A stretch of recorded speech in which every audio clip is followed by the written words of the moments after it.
And we are officially kicked off. Thank you all for joining today. I am going to close the poll and share all of the results with you so that you might see who else is here. So exciting to see so many energy professionals in this room, virtual room, followed by a lot of other interested parties who are joining today, lots of property owners. So we are certainly all in very good company. I am very excited to see that most of you know the average energy savings through energy efficiency at 25%. That is the right answer. So congratulations to those that got it right. There are actually more commercial properties assessed in Anchorage than the majority of this crowd thought. There are actually 9,313 last we were able to count. So we'll see when the next round of property taxes go around if that number increases or not. But there is certainly a large market for this type of financing in Anchorage in our backyards. Most of you also got it right that it is 37 states plus District of Columbia that have passed CPACE legislation. So Alaska is in very good company, and we're certainly thrilled to be joining that national party. And the results as to which energy projects, clean energy projects, are most exciting, lots of good stuff. My gosh, I can't wait to see all of the applications that come in for all of these projects. So thank you all for participating in our poll results. This event wouldn't be possible without all of our local event co-sponsors and partners. As I mentioned previously, Anchorage Downtown Partnerships helped provide this Zoom and technical assistance. So many other partners across lenders, contractors, energy professionals, business communities were able to make this possible, and making sure that CPACE is a success for Alaska. Next slide, Shaina. And who are we and why on earth are we here today? We are very excited to be launching Alaska's first clean commercial property assessed clean energy financing. That's what CPACE stands for. You will be hearing that, so please commit it to memory, as that will not be the last time you hear it. I'm Melanie Lucas-Conwell. I'm a portfolio manager for the 49 State Angel Fund within the Municipality of Anchorage. And my co-host is Shaina Kilcoyne, Energy and Sustainability Manager on the Solid Waste Services Department of the Municipality of Anchorage. Welcome, everyone. And Shaina, over to you.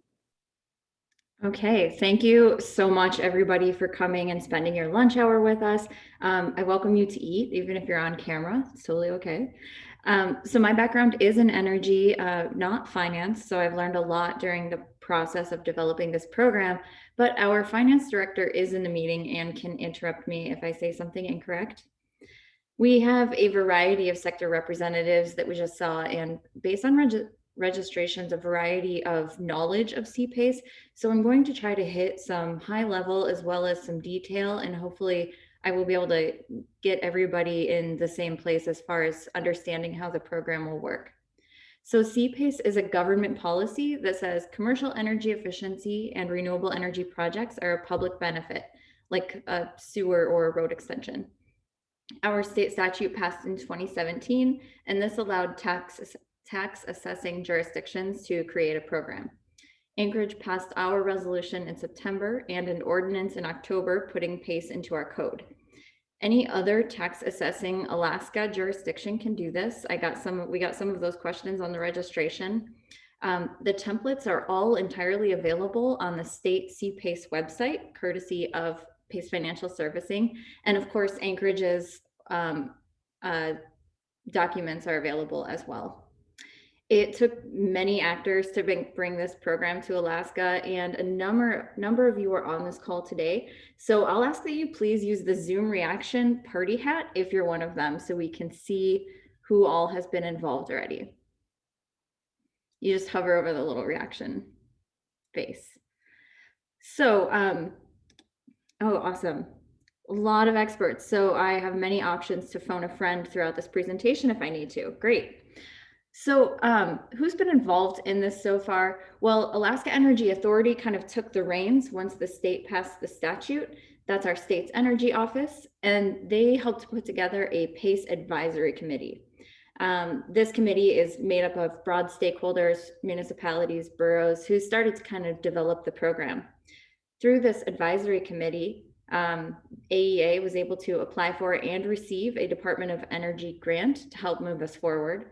And with that grant, we were able to hire the business management consultant McDowell Group. Many of you probably know. They did our market study.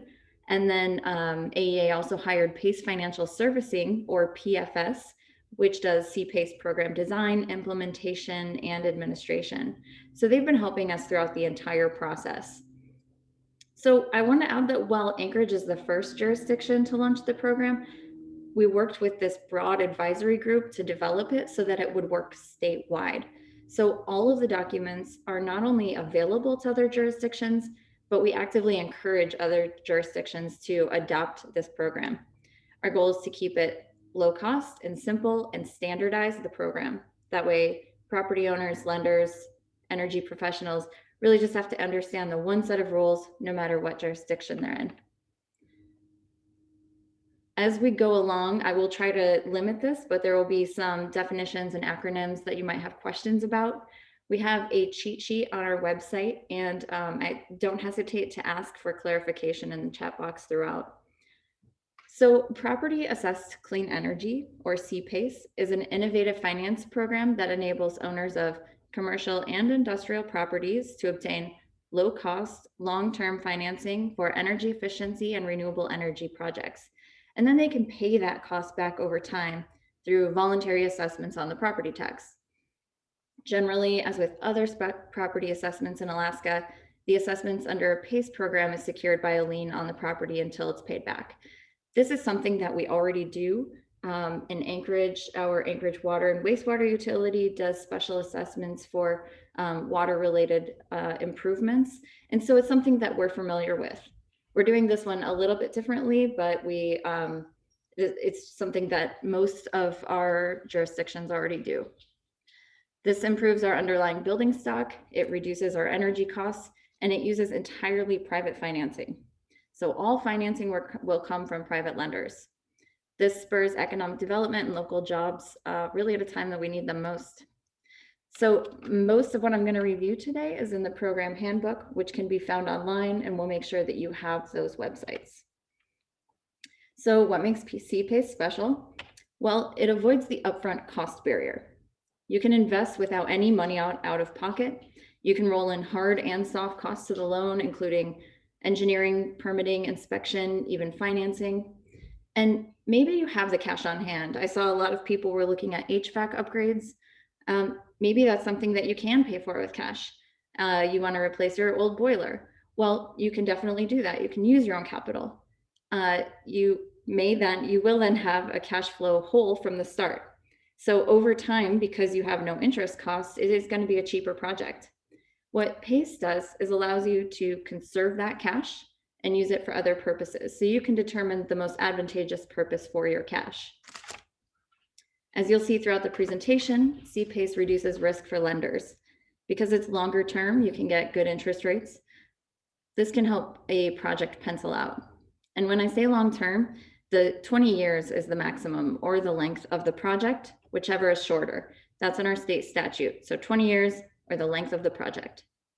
This is non-recourse financing, so it's tied to the real asset, not the property owner or their assets. And we saw a lot of questions on the registration box, what kind of interest rates? That is hard to say. They're market-based, but typically low due to the high security of repayments attached to the property tax bill. This program is intended to reduce risk for all parties involved, which helps put downward pressure on rates. And it's transferable. So it's tied to the property and not the owner. This can help avoid an uncertainty barrier. So if you're wondering if you're a building owner and you're wondering if you're going to own that building long enough for the investment to pay off, this transfers with the building. So it's secured by the property and not by an owner guarantee, a bond rating, or a credit score. This reduces the risk for the lender and the borrower. If at this point this sounds too good to be true, I promise this is not an April Fool's joke. And that is my last April Fool's joke. This is a priority lien. One of the documents that you'll see is the mortgage holder consent form. The existing mortgage and lien holders must be given 30 days notice of an assessment and must consent to the assessment in writing. These projects increase property value. You're installing advanced technology and mechanisms for improved operation. As simple as that. And this project, through the state statute, does require the project to pencil out. So projects have to have a savings investment ratio of at least 1. That means we need to know that investments will pay for themselves on savings on the energy bills. Projects are expected to be cash flow positive from day 1. So they're structured so that the savings are greater than the loan payment. This is an important piece, and it's not true in every state, but our statute does say that we have to have that. I'll also note that you can overcome a tenant-landlord split incentive. Perhaps your investment is going to pay off on tenants' energy bills. Well, the assessment and savings can be shared under most lease structures. So you can pass through the cost of some of that assessment to the tenant or client. We asked a survey question about how many states you thought had enabled CPACE legislation. Well, to date, it's actually 37 states plus Washington, D.C., so most of you got that right. This may be innovative, but it's not a new concept. Nationwide, through commercial PACE, over $2 billion have been invested through over 2,500 commercial projects, creating 24,000 jobs. This also means we've had a lot of examples to look at throughout the development process. I'll note that I was listening into a webinar the other day and learned that Ohio in 2018 did $80 million in PACE financing over 31 transactions. So even states like Ohio that are not huge cities can be market leaders through CPACE. In fact, Ohio was the second most robust state after California in terms of CPACE financing. So I thought that was pretty neat. They did, as you can see in this map, pass PACE legislation in 2009. So they've had a little time to get the program up to speed. And one thing that we've learned from most programs in the lower 48 is that we shouldn't expect to have a huge influx of projects in years 1 and 2. And we're going to be doing all of this work in-house. So once the program grows and we see more and more applications, we may be able to hire a third-party administrator or perhaps even collaborate with other Alaskan communities. For us in the municipality as the administrator, our role is really to determine if the property owner, the property, and the project are eligible. So what does that look like? Property owners must be the legal record holder of the property. Makes sense? A leasehold interest is eligible for CPACE financing with the consent of the fee owner. And additionally, the property owner must be current on mortgage and property tax payments, including special assessments, special taxes, or any other tax liens. And the property owner must not be insolvent or in bankruptcy proceedings. So I think this is all pretty common sense at this point. For the property, this is for commercial and industrial properties. This may include multifamily properties for commercial use and buildings owned by nonprofit entities, including houses of worship. And it has to be an existing property. CPACE financing is available for the retrofit of existing properties only, and is not available for the cost of facilities for underdeveloped lots or lots undergoing development at the time of the assessment. Gut rehabilitation of existing buildings is eligible for financing so long as the building structure is not demolished and rebuilt. And one of the things to think about is if you do have to have that savings to investment ratio of 1, if you're building from the ground up, there's nothing that you can get a baseline from. And so there's no savings if you weren't already operating a building. And lastly, the property has to be privately owned.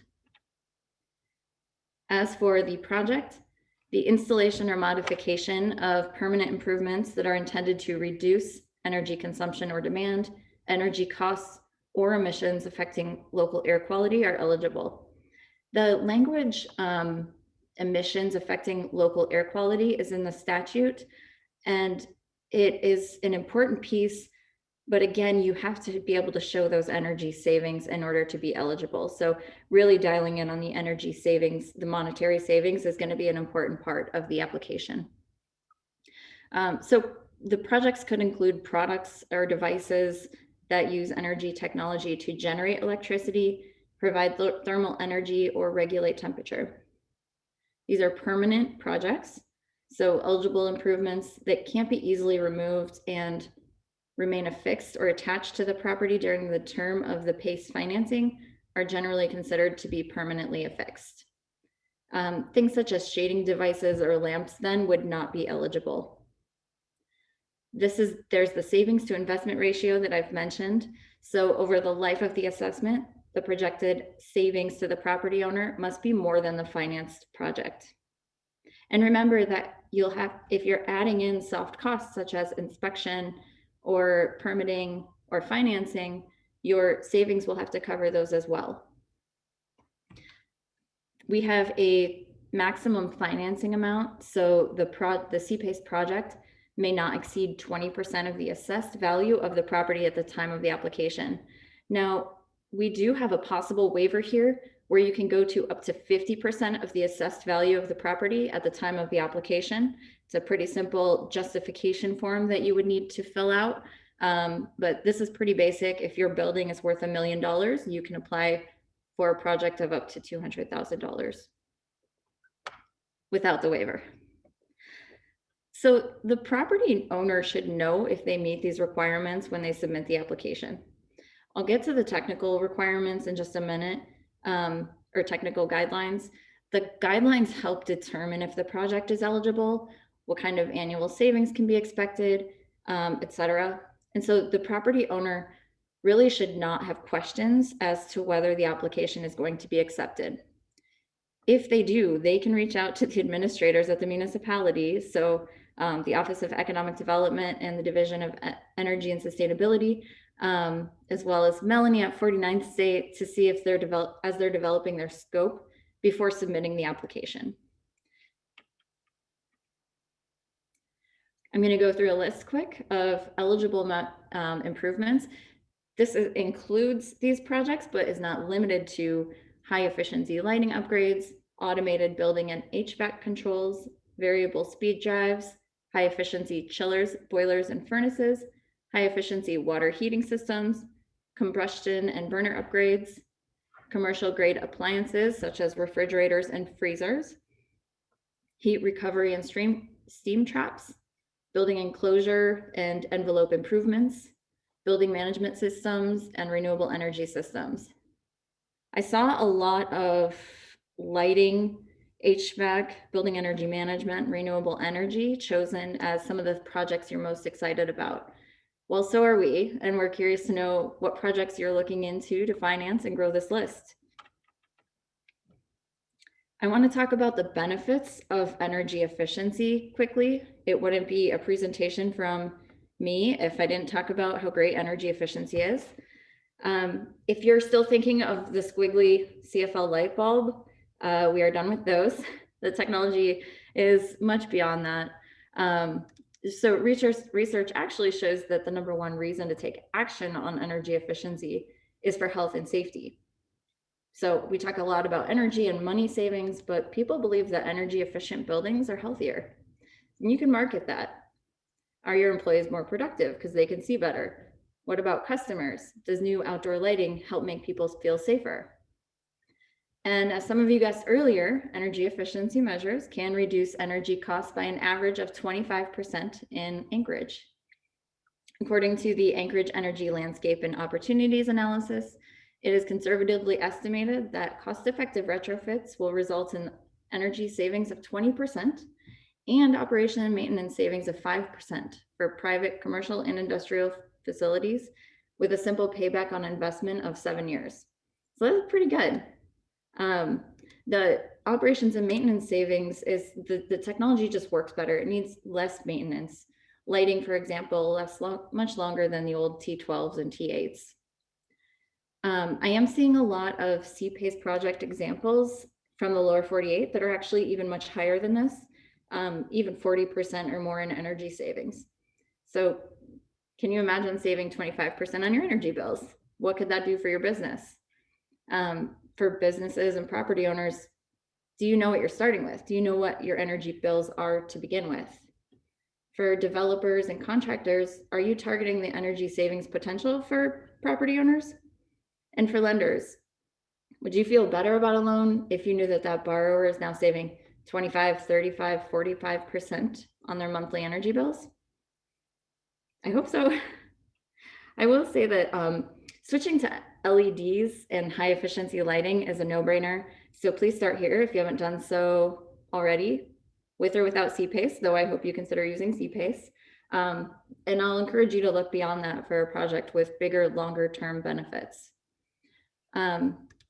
There's an added benefit, of course, in that all energy efficiency and renewable energy jobs really are local. They have to be here. And so that's something that we need now more than ever. Speaking of renewable energy, the investment tax credit is one of the most important federal policy mechanisms to support the growth of renewable energy. The ITC is currently at a 26% credit for solar systems on residential and commercial properties. I have solar highlighted here in this graphic from SIA, but other technologies are available, including fuel cells, small wind, geothermal, microturbines, combined heat and power, and offshore wind. So I believe Melanie is putting a link in the chat where you can find more information from Desire USA, which shows all sorts of opportunities by state for state and federal incentives for clean energy.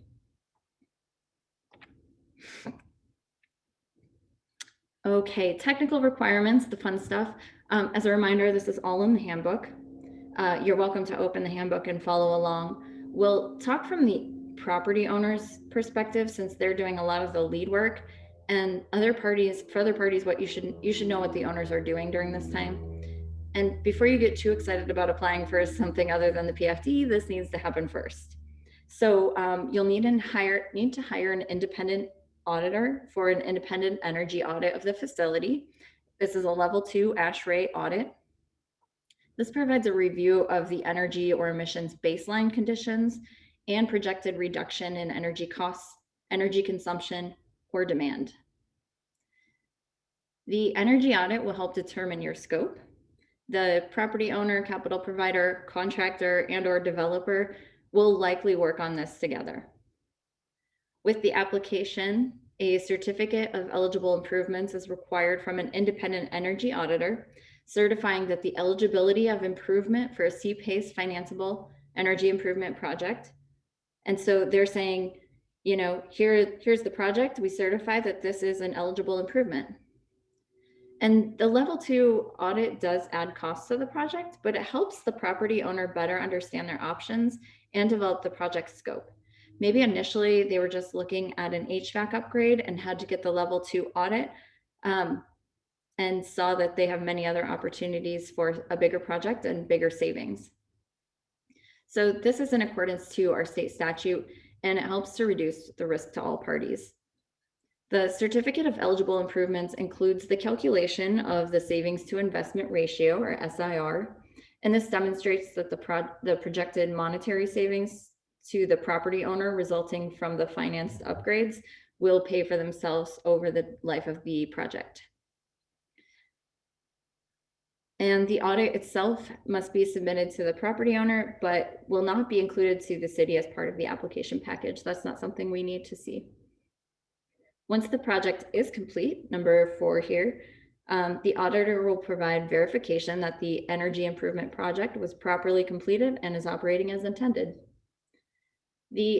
As far as the ASHRAE level 2 audit, there's a list of eligible certification within the handbook.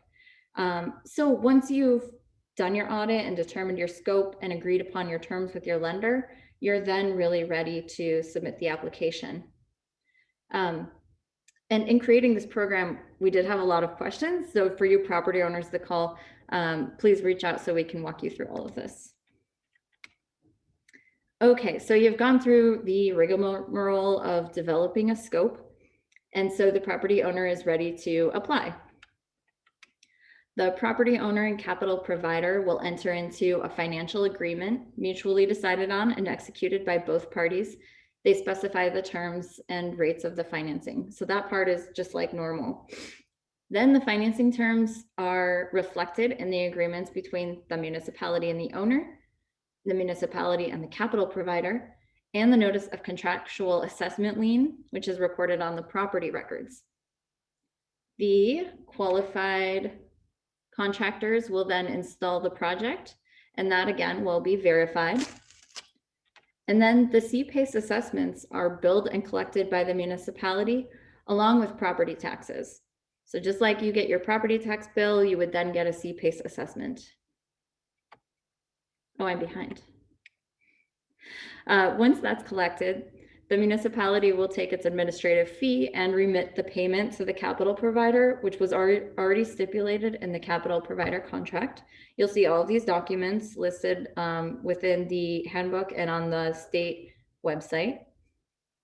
And then the loan, again, is basically sold with the property if the property is sold until it's repaid. So the new owner will just continue those payments like they pay their property taxes. In case of delinquency or default, CPACE assessments are liens are prior and paramount to all liens except municipal tax liens and special assessments. The municipality is responsible for recording the benefit assessment, billing per the repayment schedule, processing payments, and remitting funds.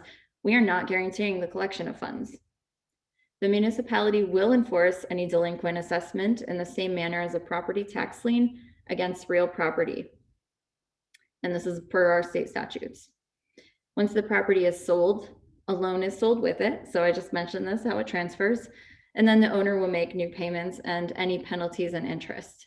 So if it did go into default, eventually somebody's going to buy that property and will continue to pick up the payments. I want to note that there have been as of last year, there have been no foreclosures as a result of a delinquent CPACE assessment anywhere nationally. There have been a few owner-occupied businesses or individuals who have declared bankruptcy, and these bankruptcies were worked out in the normal course of bankruptcy court, and an assessment is typically paid by the senior lender to protect their position.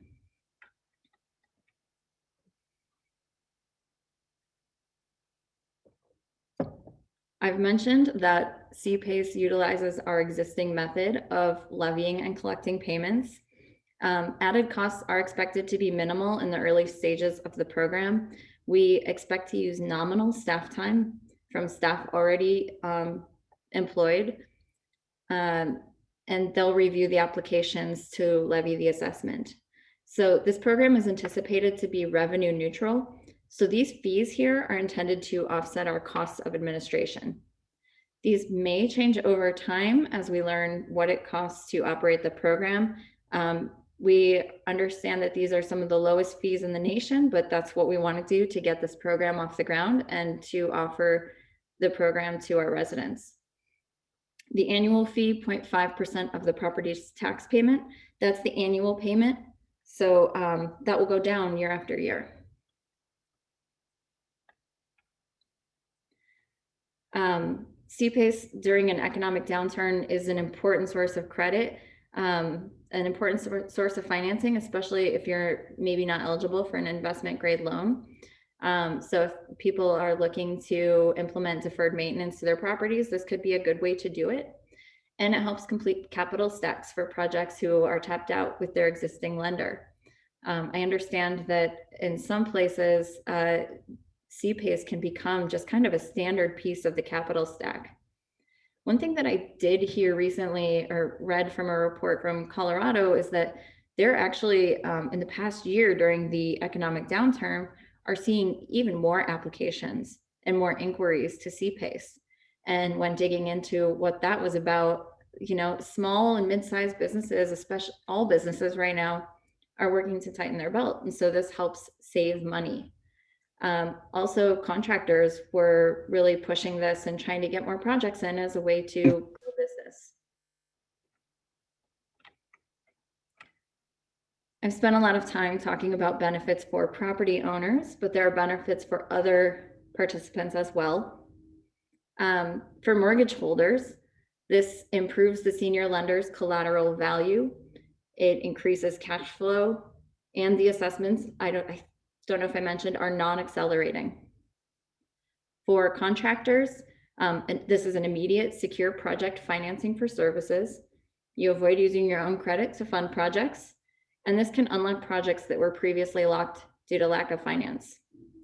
There were a decent amount of developers, contractors, and energy professionals on the call, so I hope we can work together.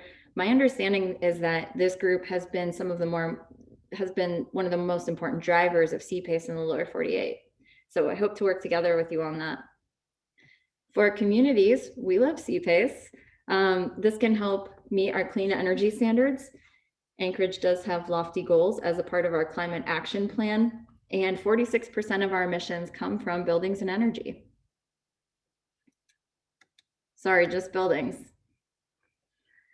The structure drives job growth and economic development and efficient energy use, which now more than ever, we are eager to provide private sector investment, and it creates good paying local clean energy jobs. And again, this is little to no cost for government. For a private lender, this reduces their risk, spurs economic development, and allows private lenders to expand product offerings. I will make a note here that some of the things, and we got some of these questions in the registration, are new construction. Like I said, new construction is not eligible. We did submit a suggested amendment to the state legislature to include new construction, resiliency, and refinancing. And these are all per some of the best practices that we're learning now in the lower 48. New construction, it's a great way to increase economic development and help projects move forward, of course. Resiliency, what does that mean? Well, in some states, they're allowing resiliency projects, which don't necessarily have an energy savings payback, but help the community become more resilient to things like flooding, or in our case, maybe earthquakes. So we could do earthquake improvements on our buildings, and that would be included in CPACE. Right now, that's not allowed. And then refinancing is another tool that a lot of CPACE programs now have, where if somebody has already financed a project through maybe a traditional means, they can go back and put it through CPACE. So those are things that we would like to have based on best practices, and we'll keep you posted on how that conversation is going. So what is next? Well, I hope you will visit our website. It is muni.org/CPACE. We can walk you through the process. The program handbook includes examples or templates of the documents that you can go through. It looks like a lot of documents, but most of them are pretty standardized. And once you walk through them, I think it will all make sense why they're there. And the state website too has all of these documents. Actually, the state website has all of the standard forms that you would need for the entire process. What ours has in the handbook is more the application process documents. So here's the application checklist, and you can review this on our webpage and the handbook again. Again, we're trying to make this easy, and so we're using almost exactly the same application for the state. And again, we hope other municipalities might use the same format when they launch. And I expect that we'll be fine-tuning as we go. So I want to really hone this in. We are open to feedback on how the process goes and would love to work with you on that. So step 3 is to develop your beautiful project. This is the Egan Center, of course. We hope you think big and look at the opportunities within CPACE. We hope to have some examples within the next year. That would be really great, a mix of energy efficiency and renewable energy. I just couldn't help but show you a beautiful solar project here. And we have a handful more solar projects going in the municipality in the next year, so I'm excited to share those. So I want to say thank you. I so appreciate you sharing your lunch hour with us. I wanted to get through the presentation pretty quickly so we can get to questions. And so Melanie is going to put in the chat the city's website as well as the state's website and our sign up for our mailing list. We'll give you periodic updates to what's going on in CPACE. I promise we won't spam you. It won't be many, but we want to keep you in the loop as we go. So Melanie, if you can jump in and help kick off the Q&A section, we can go from there. Happy to. And thank you all for the many questions that came in through the chat. I've been trying to type up answers as we go along, but fortunately I can't type fast enough to answer all of them. So the first question that I'd like us to answer, and the answer was also help drafted but not typed fast enough by Jessa at PFS, who's been a tremendous partner to Shaina and I as we launched this. Clarification around multifamily housing and what qualifies as industrial and commercial. So this has to do with, and sorry, Shaina, I will be answering the own question that I am asking while you catch your breath. The property is eligible as industrial and commercial, and it has to do with the property itself, not the permit. So it might not preclude a family or multifamily property that is located in a residential zone. As long as the building itself is classified as commercial, then it will be eligible. And hopefully that provides some clarification there. For those that want to ask a question live, since I know we've had a lot of questions, especially through Eventbrite and throughout this chat, you can use the under the reaction feature at the bottom of your screen in Zoom, you may raise your hand and we will invite you to unmute yourself and ask the question live. Otherwise, you are very welcome to ask questions in the chat and I will field them for Shaina. Shaina, first question for you as we wait for those hands to be raised. What is the role of utility cooperatives in CPACE financing, and particularly can CPACE work in tandem with on-bill financing or pay-as-you-save? Oh, what a good question. Well, one thing that I can answer in terms of the utilities role is that I would love to partner with the utilities to help get this word out. You are a trusted entity, and so that would be amazing. In terms of pay-as-you-go, pay-as-you-save, pay-as-you-go, and on-bill financing, I kind of wonder if Jessa would be willing to jump in here because I'm trying to think this through how it could work, and I'm just not quite sure, but that's such a good question.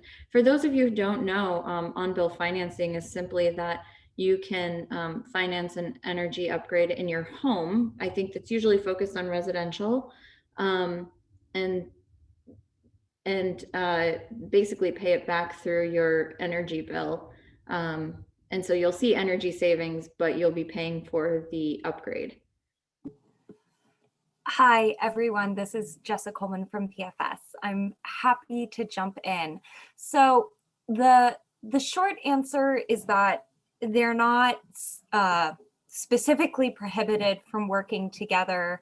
However, the long answer is it's probably not likely. It's all going to depend on how the utilities program is set up. So I would second Shaina's comment that if you're a utility and you're on this call, it would be wonderful if you could reach out to Anchorage to see what sort of value you all can provide by working together. But, you know, so the first factor here is that, again, as Shaina mentioned, these pay-as-you-go programs are typically for upgrades that are made to residential properties. And so in that case, it wouldn't be eligible from that perspective. You're also looking at projects that are probably a lot smaller at that level than we're typically going to see in a CPACE project.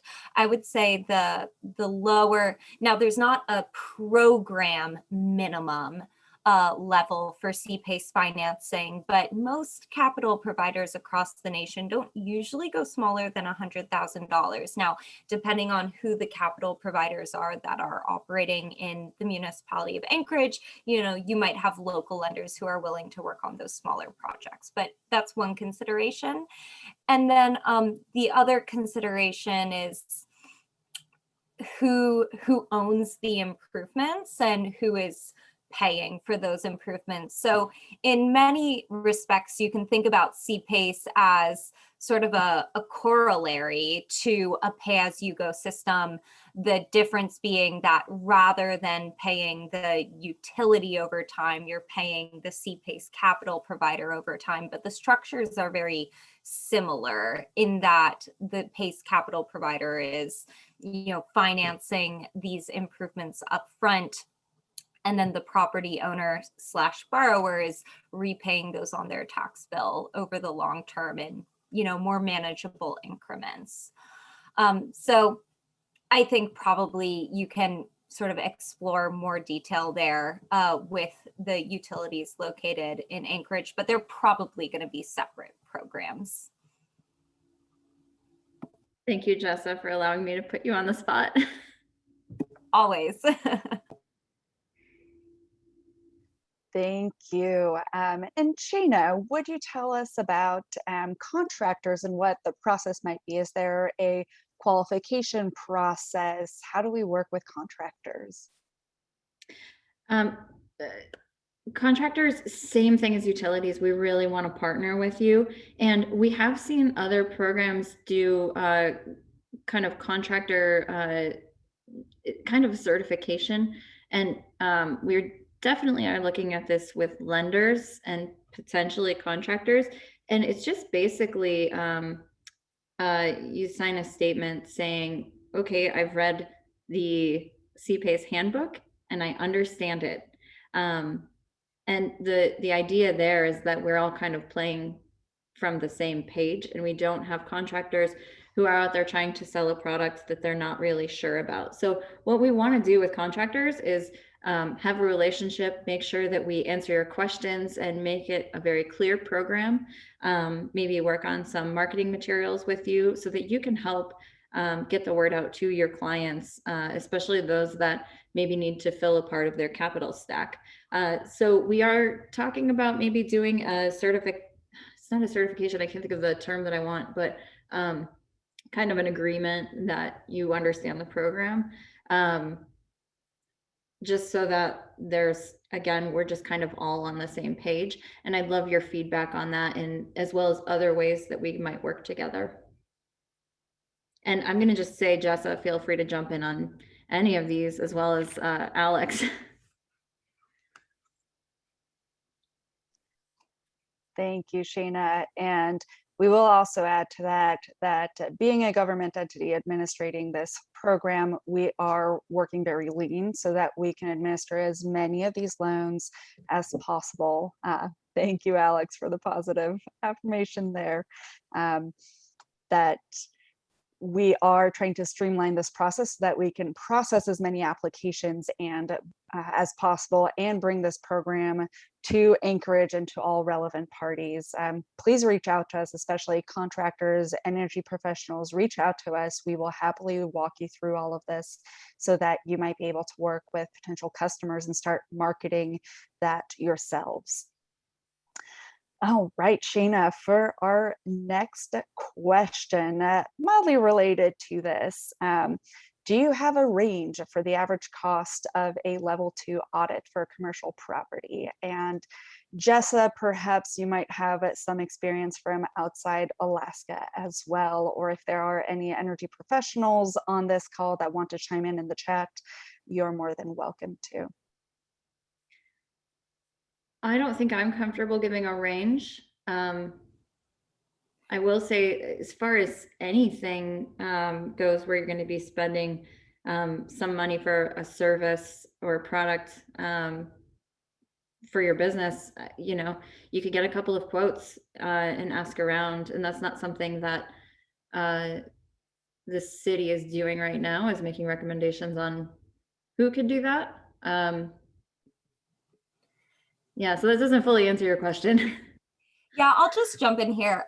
Unfortunately, I can't really give a range either because we at PFS work specifically with one firm elsewhere who is located on the east coast of the lower 48. So I don't think those rates are going to be relevant to you all. But what I would add is that, like Shaina said, shop around for your service provider. Probably over time, the municipality is going to be able to assemble a list of firms that offer these services that they can provide to you. But regardless of how much it costs, that is one of the soft costs that can be financed through the PACE financing itself. And I apologize if you said this earlier in the call, Shaina, but I'd remind everyone on this call that PACE can cover 100% of not only the hard costs of the eligible improvements, but also of all the soft costs that are associated with those improvements. So that is the energy audit, that is the cost of associated permits, the cost of the financing itself. So. And I see Jim Fowler put in an estimate of 10 cents to 20 cents per square foot as a general range. So thank you, Jim.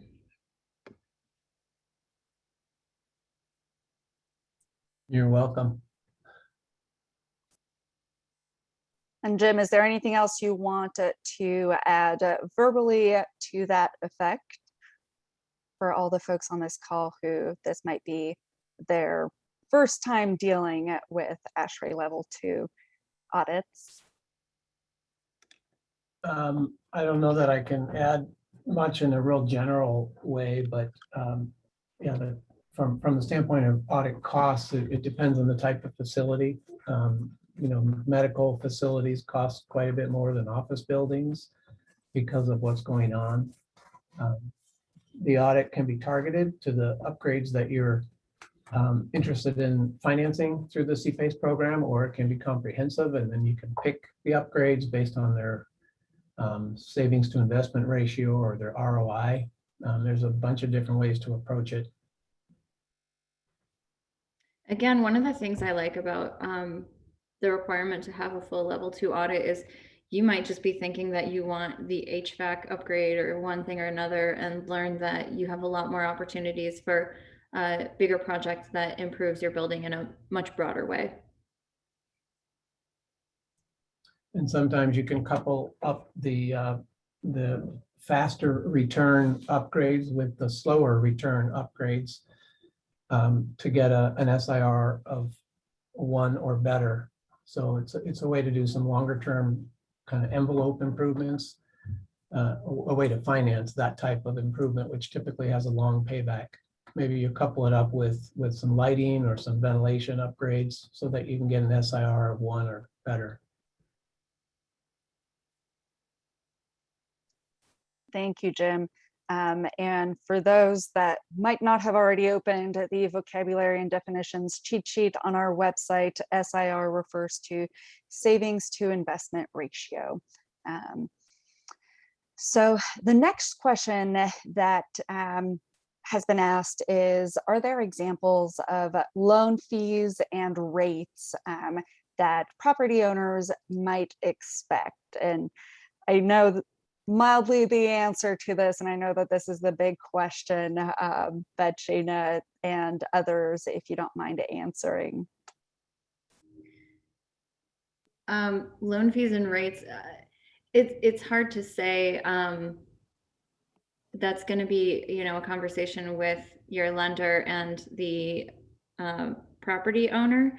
The property owner will understand that if you're using CPACE, that you are allowed to go to the 20-year limit or the length of the project. But in terms of rates, they're competitive market rates, and the idea of this program is to de-risk the project, or part of the idea. And so typically lenders are pretty comfortable with it. Jessa, do you want to add something? Yeah. So again, my experience is from the lower 48, so I don't know how it's going to translate. But broadly speaking, we're seeing rates right now in the 5% range to perhaps 6.5%. The real takeaway, though, is that if you look at PACE compared to a mortgage, a commercial mortgage, PACE is not going to be, in most cases, quite as cheap from an interest perspective as a commercial mortgage. It's going to be a little bit more expensive on the interest rate side. But, you know, as Shaina's discussed throughout this call, there's a number of other benefits to PACE that would lead you to select it otherwise, right? The fact that it's repaid through the tax bill, the fact that it does not accelerate and can transfer with the property, unlike a mortgage, you know, and those, the principal and interest, as we've discussed, is fully amortized over the entire cost of the loan. This is also fixed rate financing. So whatever rate you do end up having, you will be locked into over the entire term of the loan. And if you have a 20-year assessment and you happen to take out that assessment at a time when rates are good, that's certainly a benefit of the financing as well. Thank you both. And I will add to that that I've been in close contact with a couple different local lenders who are very eager to get started with these projects. They are figuring out what CPACE needs for their own underwriting processes. So we are still working with them hand in hand. So if you reach out to us and want to ask if you have a preferred lender, if we are in touch with them, we'd be happy to continue that conversation and help in that respect as well. Since this is all very new to Alaska, we know that Alaska is not any other state and that we are rather unique in the way that we do things. So as mentioned, with all of the "it depends" clauses, we will see what our learnings are over time. And we hope to have more stats, more contacts to share. And that's where I encourage all of you to sign up for our mailing list so that we might be able to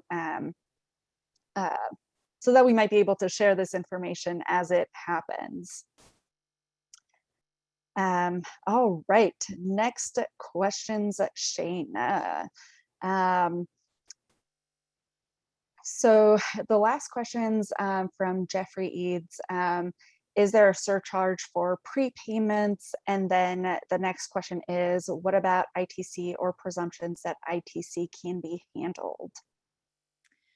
Great question. No surcharge for prepayments or early payoff. And then the ITC. Well, actually, sorry, Shaina, if I can jump in there. If I'm not quite sure what he means by surcharge, probably maybe prepayment penalty, but to clarify, there could be a prepayment penalty on the part of the capital provider. So of course, not on the part of the municipality, but just like with any other commercial loan, things like prepayment penalties are something you as a borrower would negotiate with your capital provider. So, you know, that's just one in the many list of things to keep in mind when you're shopping around for terms. Thank you. Yeah. These are hard questions. You are asking good questions, but I knew that some of you would stump me. As far as the ITC, the investment tax credit, which is a federal tax credit, Jessa and I were talking about this earlier today, and we don't see any issue there. So you would just go through your standard process, do the work out the terms and rates with your lender, go through the application process, and then in the following year, you'll receive the 26% or 10%, whatever the tax credit is, and that can go through to early payments, or it can go to your bottom line. The question about whether it could be calculated as a part of your savings to investment ratio, I think was interesting. And I believe that the answer is yes, it can be a part of that calculation, which really helps your SIR if you are looking at, say, a renewable energy project.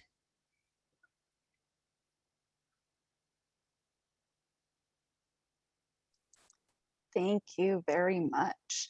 And we have a question around how will CPACE help reduce greenhouse gas emissions, which I think you started touching on at the beginning of the presentation, but if you'd kindly give us a little hope for our clean air. Excellent. Yeah. So I mentioned that the state statute talks about reductions to air or emissions, and that is a part of the definition of what qualifies as an eligible project, that it saves energy use, energy demand, or reduces emissions.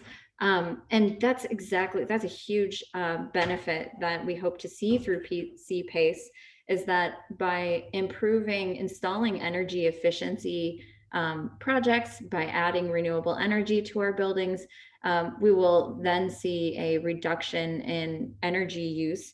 And I saw this question during the registration and was going to do some calculations, but I did not do that before this presentation.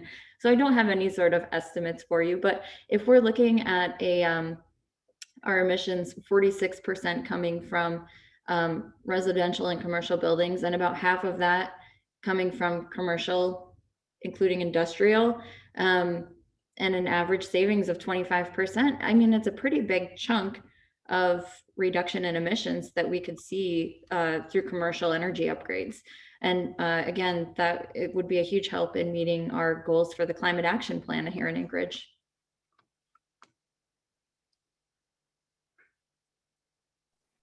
Thank you, Shaina. And I am also very excited to see those numbers over time as we see these projects roll out. And Shaina, you've been doing this since essentially the beginning of CPACE in Alaska, and so have so many others on this call.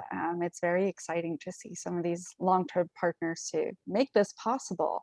For Shaina and for anyone else that has been involved in the last couple of years to make this possible, what have you seen being the unique challenges or unique aspects in implementing this program to Alaska and then to Anchorage specifically? Do you want me to start that, or do you want to open it up to other people who have been on the advisory committee? Ooh, if you feel bold enough to call on the advisory committee, sure. So if you are, please go ahead and get ready with those answers. Well, I don't know that I want to call on people, so feel free to jump in. I definitely see some of our advisory committee members on here. So for me, I guess I'll start. I would say there's been a couple of challenges. One is scale. Anchorage doesn't have a lot of huge buildings, and as far as a city, we're mid-sized and we don't have these enormous buildings all over our city. So when we looked at how many commercial buildings we have and what the opportunity is, if you have smaller buildings or less buildings, your opportunity for energy saving and for those upgrades is going to be a little bit less. That said, there's plenty out there, and a lot of our buildings are in older stock and were built without maybe the best energy equipment. And so we have a decent amount of older drafty buildings that could really use some good upgrades, and that will help revitalize our community. I could keep going on challenges. It's hard to start a new program. It takes a lot of time. I will say shout out to Pace Financial Servicing, because they have helped us get through all of this and spent the time to look at every single document in a detailed manner. And I'll use this opportunity to throw this out to other communities, because I know we've got Fairbanks on the call, we've got Juneau, Sitka, I think Homer represented.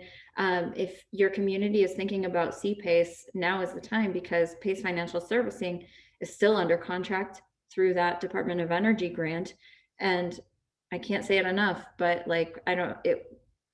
we wouldn't be launching right now without them. So I'd love to see other communities become a part of this.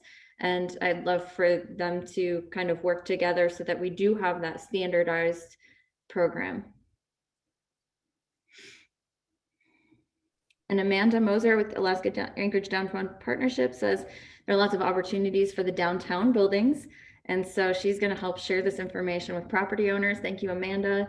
And this is Anchorage Downtown Partnership's Zoom account. So thank you for that. All of our co-sponsors helped get the word out, and I hope that you'll continue to do so. You know, we at the municipality, of course, will do some marketing, but you're the trusted sources with your clients and your colleagues. And so we would really love to work with you to get that word out. Thank you, Shaina. And echoing this, thank you so much to all of our different partners. At this time, I've run out of all the big questions to ask. I'm seeing, well, no more questions in the chat or raised hands. I would love to hear if anybody wants to unmute and share their thoughts, their hopes, dreams, upcoming projects. I am very happy to entertain this. Oh, I see a raised hand. Jean, over to you. Yes, I had posted a question. I know the Alaska statute was passed so that a municipality had the flexibility to provide funding if they chose for the lending. They would still be able to partner with a private institution to do the financing, but the source of funds could come through the municipality. Has the Anchorage program been put together specifically to prohibit that, or is it still a possibility? The municipality would have to take a specific step to do that, but it provided that level of flexibility. Great question. Thank you, Jean. So yes, the state statute allows the municipality to provide funds, and I think it specifically says through bonds. And in the programs that we've looked at, it's challenging to do that. You kind of have to, it's about timing and lumping enough projects together. And so we decided that that's not the route we wanted to go. But your question specifically is, did we allow enough flexibility? And I remember working on this last year, and I believe yes is the answer. Maybe Jessica can confirm. I believe we allowed flexibility, but the intent was not to work towards bond financing as a piece of it. And actually, Alex Slipka is also on the line as CFO for the municipality. If you'd like to chime in on that too, either Jessica. I'll only reaffirm what Melanie said, that we're going to start off small. The municipality does not want to compete with commercial lenders, where we think that commercial lenders will be interested in this participating. Should that not be the case, then we would probably reconsider, but I think this time Melanie has answered it correctly. Thank you. Yeah, and I can just add a little additional color there, not to belabor the point at all, but to sort of put it in the context of what we're seeing broadly in the CPACE market. Early programs that were stood up did, in some cases, access public financing to sort of prove the program. We did see some bond financing, but in recent years, almost no program that I'm aware of has really leaned into the public side of financing these projects, simply because PACE has been proven and the private markets know it works, and the private markets are able to serve PACE so efficiently on their own. So it's not outside of the norm for Anchorage not to be providing the financing itself at this time. Thank you. And hopefully, Jean, that answers the question very thoroughly for you. We are doing our best to bring this financing as a government agency. I'd say the fees that we have for the application process and then yearly administrative fees are probably the lowest in the country, I believe, after much discussion. So we do want this to serve our constituents and be proper public servants to the Anchorage municipality. A couple more questions have come in, which is very exciting. Thank you for those that asked them. The first one around what is the best type of building that can fit CPACE financing or benefit from it? What might be an ideal CPACE candidate, for example, older buildings, and access to buildings that might not normally access capital very easily or cheap capital. I now see that question from Penny, and she answered it really well. Older buildings are great candidates if you've got, you haven't done energy upgrades really, or you've kind of just been plugging along, if you've got deferred maintenance, or again, if you can't access traditional financing and investment grade lending easily, then you might consider going through CPACE. Really, any building, any commercial or industrial facility is a potential candidate. One thing we might do is be able to kind of give people an idea of what kind of energy costs are reasonable, because I think maybe you pay your utility bills monthly and maybe you don't consider it, but depending on the type of business you've got going on in your facility, you could be paying more and not really even realizing it. So I think it'd be good for us to get the word out about what is reasonable, what is average, and maybe highlight some of the above average buildings that are using less energy. I'll also add that one aspect of this is the property owners' finances to some extent. Since this financing is tied to the property itself, it's not tied to the property owner's credit score or financing means. So for certain property owners, that might be advantageous and or an interesting aspect to CPACE and why to consider it too. So another question from Curtis Holman, and thank you for asking so many questions, Curtis. It's fantastic.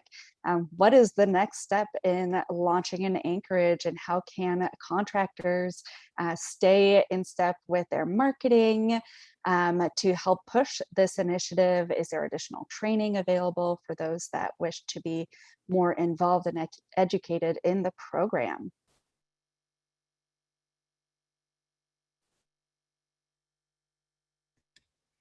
I muted because my husband's on the phone in the other room. I would say stay engaged through the newsletter. That's going to be an easy way to do that. But also, I'm hoping we will reach out to contractors and try to work with you on that marketing. There's also through the state CPACE website, akcpace.org or com. Now I'm blanking. .com. Thank you. akcpace.com. Jessa has 3 really great webinars that kind of walk you through the process. But I would say, looking at the handbook and understanding the program is one of the best things that you can do at this point. But again, we'll need to work with you. And I think it's great if we have standardized collateral that we can work together on. It's going to be the programs that are really thriving, I think, have the administrator working with trusted partners, such as the contractors.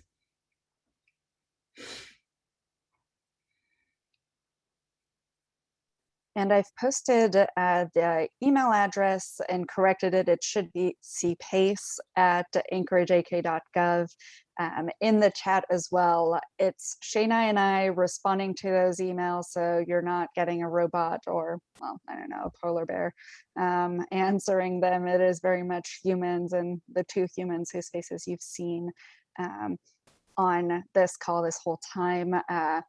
Shaina and I are the best point of contact for contractors, so it's the Shaina and Melanie show as of now, and we hope to keep expanding the CPACE team for Anchorage.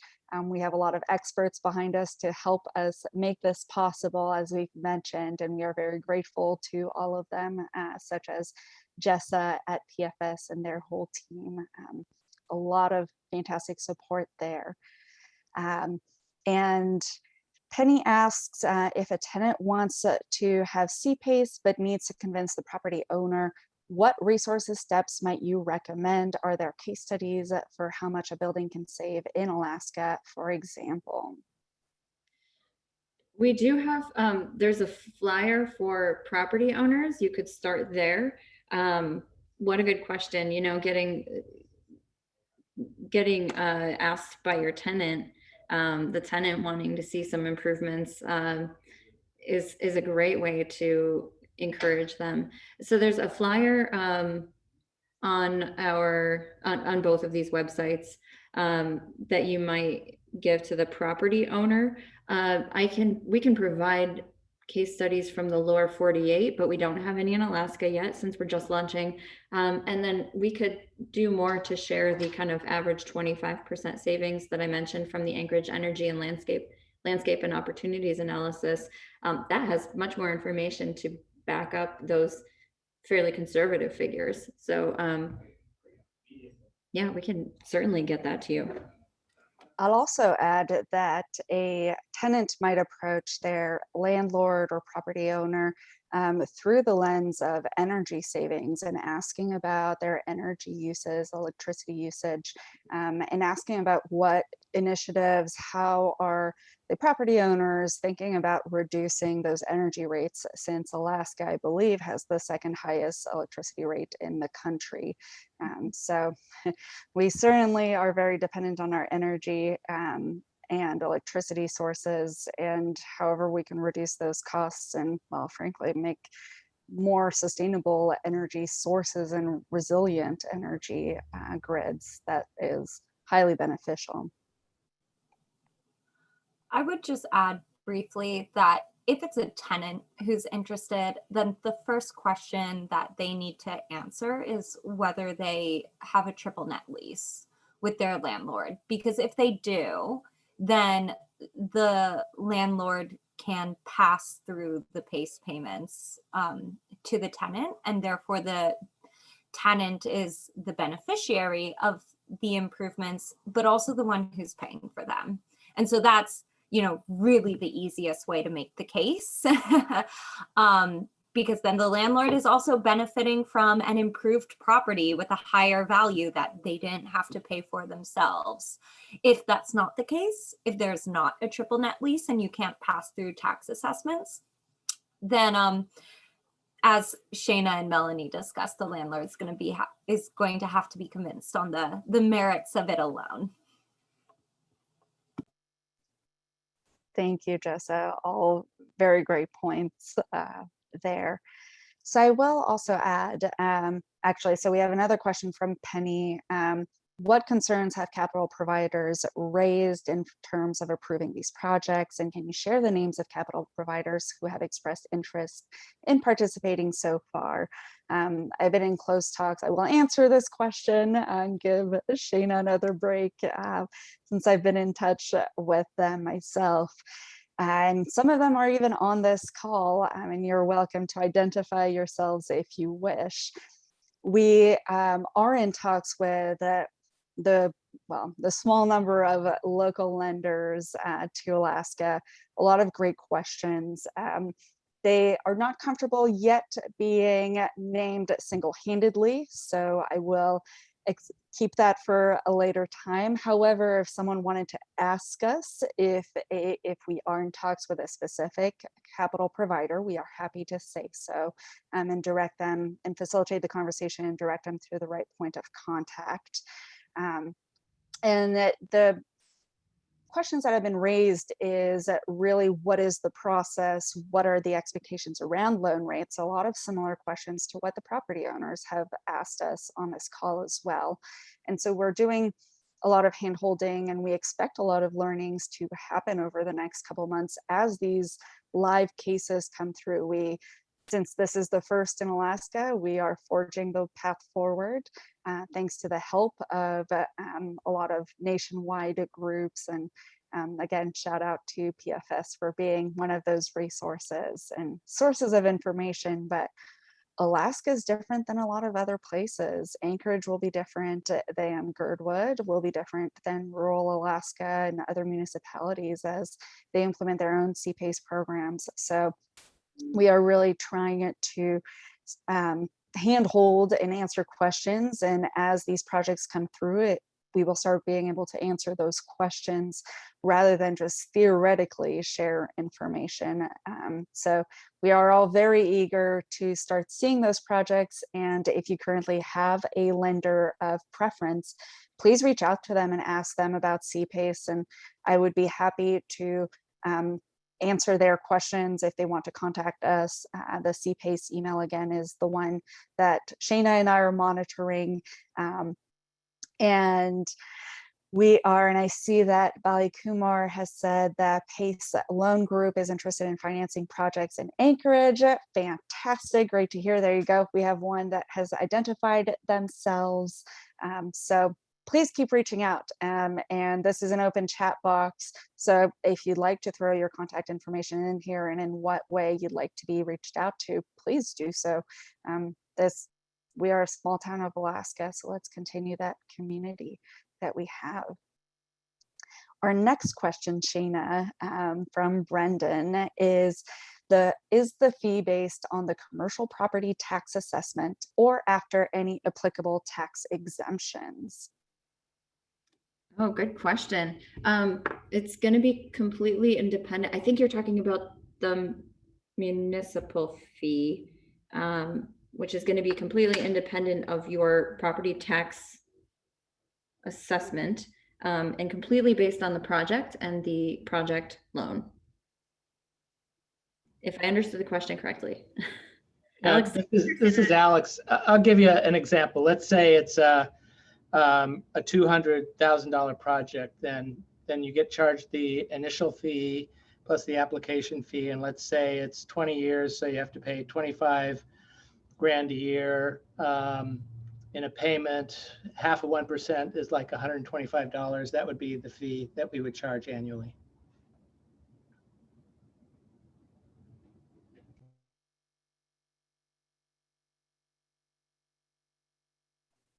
Thank you. And as she hops off the Zoom call, thank you very much, Jessa Coleman, for helping us answer these questions, for your continued help throughout this process. Jessa has put her contact information in the chat box for those that have additional questions, but we are certainly in very regular talks with Jessa to filter, condense, and make these questions concise. So please go through us and we will happily get Jessa's expertise as we can.